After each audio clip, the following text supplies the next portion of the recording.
고난주간 두 번째 시간입니다. 월요일날 예수님께서 행하신 첫 번째 사건, 무화과 나무를 저주하신 예수님에 대해서 두 번째로 설교를 하도록 하겠습니다. 본문은 마가복음 11장 11절부터 14절까지 말씀입니다. 제가 읽도록 하겠습니다.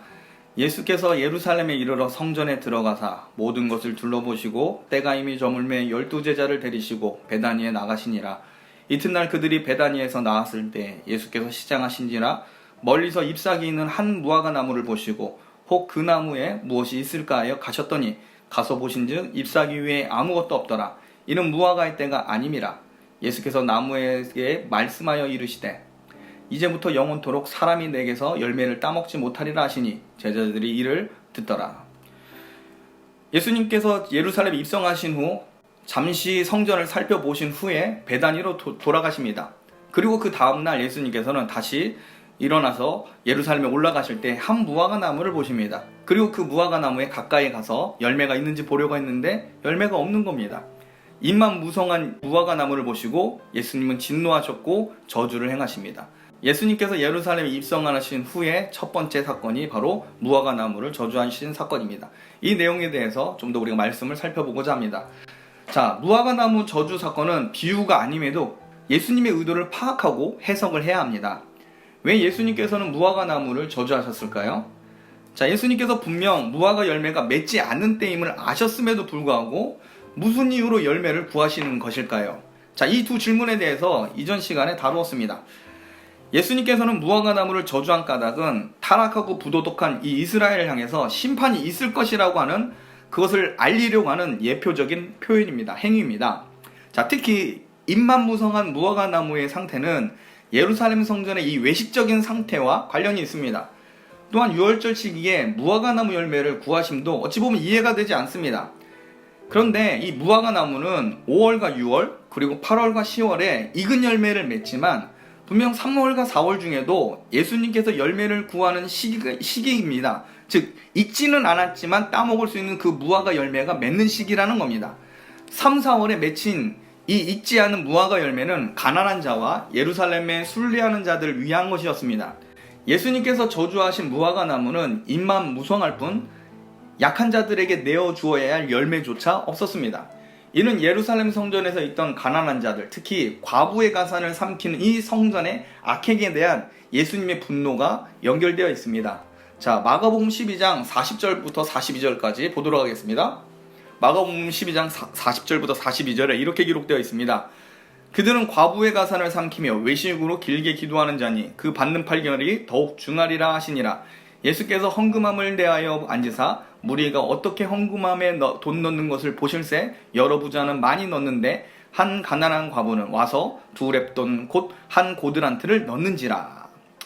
자, 당시 예루살렘 성전과 바리새인들은 과부를 돕는다는 명분으로 과부의 모든 가산을 성전이 관리해 주었습니다. 그런데 관리를 해준다고 하면서 생활비를 박하게 주었습니다. 그러면서 과부의 돈을 자기 살이 사욕에 사용한 것입니다. 자, 부정과 비리를 하나님의 이름으로 행합니다. 과부의 두 렙돈, 지금 우리 돈으로는 단돈 500원 정도로 해당되는 건데 놀랍게도 지금 한 가난한 과부가 성전에 헌금함에 헌금을 드리는데 한 고드란트라고 합니다. 근데 우리가 읽진 않았지만 예수님께서는 이 가난한 과부가 생활비 전부를 드린 거다라고 예수님께서 말씀해 주십니다. 자, 예수님께서 과부의 모습을 칭찬하지만 이 말씀 속에는 서기관들과 종교 지도자들의 그 악행에 대한 고발이 숨겨져 있습니다. 오늘날 교회가 이 땅에 소외되고 어려운 자들을 향하여 인색하게 굴고 잎만 무성한 모습을 향하고 있다면 이것은 곧 예수님의 저주를 불러일으키게 됩니다. 잎만 무성하다는 것은 겉모습은 화려하고 많은 열매를 안겨줄 것 같은 풍채만 있습니다. 멀리서 보면 굉장히 잘 되는 것 같고 선한 것을 기대해야 할 영향력이 있어 보입니다. 그러나 가까이 보고 알면 알수록 저주받은 교회는 전혀 열매가 없습니다. 잎만 무성하면 나무 자체에는 큰 도움이 될 수는 있습니다. 더 많은 양분을 만들고 자체적으로 굉장히 큰 활력을 얻을 수도 있습니다. 문제는 다른 사람에게는 아무 유익도 끼치지 못하는 데 있습니다. 자, 이런 교회를 관상용 교회라고 합니다. 멀리서 보면 활력이 있고 재정적으로 안정적이며 그 나무 자체는 튼튼하고 훌륭해 보입니다. 그런데 막상 활동하는 것을 보면 모든 것이 다 교회 자체 시스템을 돌리기 위해 모든 것을 소비합니다. 예루살렘 성전이 그랬습니다. 많은 순례객들이 찾아와서 제사를 드리고 성전세를 내고 하나님을 섬기러 옵니다. 그런데 예루살렘 성전은 자기들의 배를 더 많이 채우기 위해 장사를 합니다. 그리고 과부를 보호해준다는 명분으로 가산을 자기들이 살림살이를 맡았지만 오히려 그 가산을 삼키고 또한 세상 권력에 아부하며 자기 권력을 유지하는 데만 관심을 두었습니다.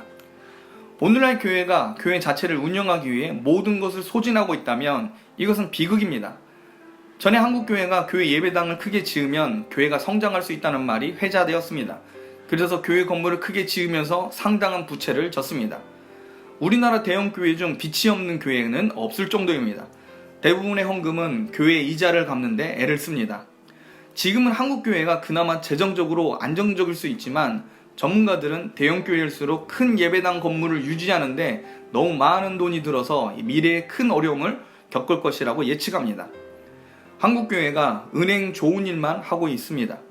입만 무성하게 보이려고 안간힘을 쓰다가 정작 맺어야 할 열매를 맺지 못하고 버림을 받게 될지 모릅니다. 이런 현상은 오늘날 신학교에서도 나타납니다. 오늘날 목회자가 많이 생겨난 이유도 이와 무관하지 않습니다. 무인가 신학교가 우후죽순 생겨난 이유도 있지만 교단 신학교에서도 진리를 파수할 만한 목회자 양성에 주력하기보다 신학교를 운영하기 위해 학생을 모집하려고 혈안이 되어 있습니다. 신학교를 살리기 위해 많은 학생을 모집하지만 어떤 누구도 교회가 무능력한 목회자로 인해 받을 타격에 대해선 고민하진 않습니다. 당장 신학교를 유지하고 버티고 사는 데만 급급할 뿐입니다.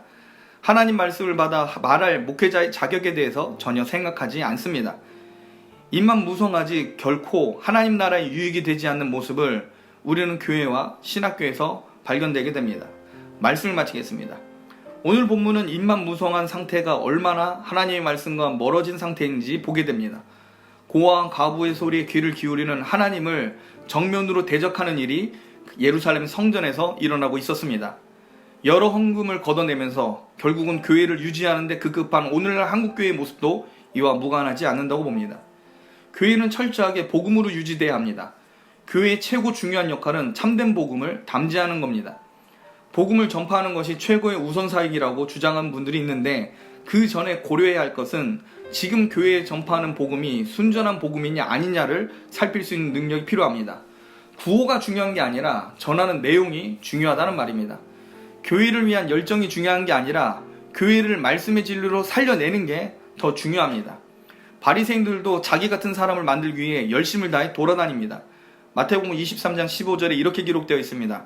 화 있을진저 외식하는 서기관들과 바리새인들이여 너희는 교인 하나를 얻기 위하여 바다와 육지를 두루 다니다가 생기면 너희보다 배나 더 지옥 자식이 되게 하는도다. 씨를 뿌리더라도 그 씨가 온전한 씨인지 아닌지 살필 수 있는 지혜가 먼저입니다. 열정이 있다고 분별력이 생기는 것이 아닙니다. 입만 무성한 교회는 혼신을 다해 열심을 내어서 자기 배를 채웁니다. 한국교회 성도는 열심이 부족한 게 아니라 하나님을 아는 지식이 부족한 겁니다.